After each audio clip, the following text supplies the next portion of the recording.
جات لها نزله شعبيه حاده. رحت بقى الحميات حجزوني بيها. قعدت 7 ايام هناك وكانوا بيدوا علاج من هناك مضادات حيويه. وانا مشيت على علاج فتره هي بقت كويسه. بس بعد كده اثرت عليها. لو كحت او حاجه اعصابها تترعش، ايديها تترعش. تيجي تطلع سلم جسمها يترعش كله. تيجي لها هزات كده في ايديها. سماح هي عندها كام سنه؟ هي عندها 12.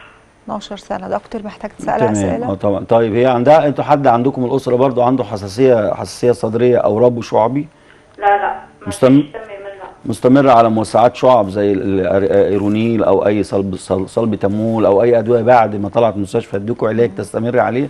لا انا استمريت عليه اسبوع واحد وهي خفت وما جاتلهاش تاني. بس هي في الشتاء بتجيلها الكحه اللي هي كحه الديك دي اللي بتخلي زرعها يتقفل خالص كده. تمام. دايما عندها كحه الديك دي او التهاب حنجري دايما متكرر؟ ما بيجيلهاش الا في الشتاء. في الشتاء. تمام. في اي اعراض اخرى؟ سخونيه، قله مقدره على الاكل، حركتها قلت، ضعيفه، في مشكله تانية مع هذا الموضوع؟ لا تمام.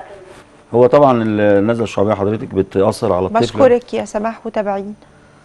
النزله الشعبيه زي حضرتك ما هي بتقول، هي دخلت المستشفى وخدت مضادات حيويه، والمفترض ان هم بيقولوا لها بلان خطه علاج اللي بعد كده، وهي بتشتكي من كون في تكرار في التهاب اللي هو الكحه الحنجريه ديت، اللي هي بيقولوا على الكحه الدباحه او الكحه الحنجريه دي بيبقى ضعف ساعات في عضله في الحنجره ذات نفسها، في الاحبال الصوتيه في الدنيا.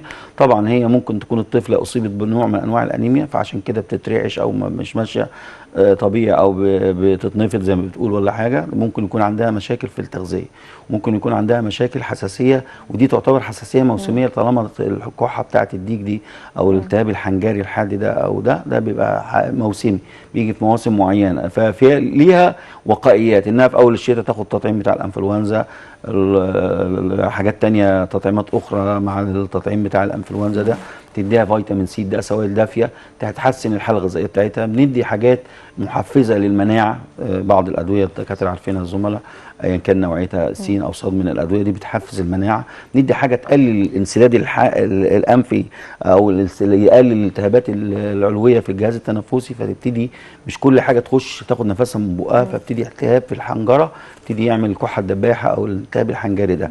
يبقى بندي التطعيمات اللازمه، وبندي حاجات تحفز المناعه، نوعيات معينه بنمشي عليها فتره شهر 9 و10 او 10 و11، نوعيتين دواء مثلا حاجه بتقلل الافرازات الانفيه ولغدد معينه او خلايا معينه زي الليكوترايين او الماست سيلز او حاجات خلايا معينه في الجسم، بنديه حاجه تقلل الافرازات بتاعتها، فبالتالي تبقى الجهاز التنفسي العلوي سالك، مفيش حاجه بتعوق دخول الهواء وخروجه. وبندي حاجه تحفز المناعه ايا كان، في نوعيات كتيره في السوق الحقيقه، ادويه كتيره بنديها، بنمشي عليها شهرين الشتاء. وزي ما قلنا يعني بنهتم بالحاله الغذائيه، يكون الغذاء صحي متكامل. مش معنى الصحي ان كله لحمه وفراخ وسمك، لا، الصحي ممكن يكون موجود في حاجات كتير، متوازن، في الفواكه يعني والسوائل والحاجات دي. التغذيه المتوازنه.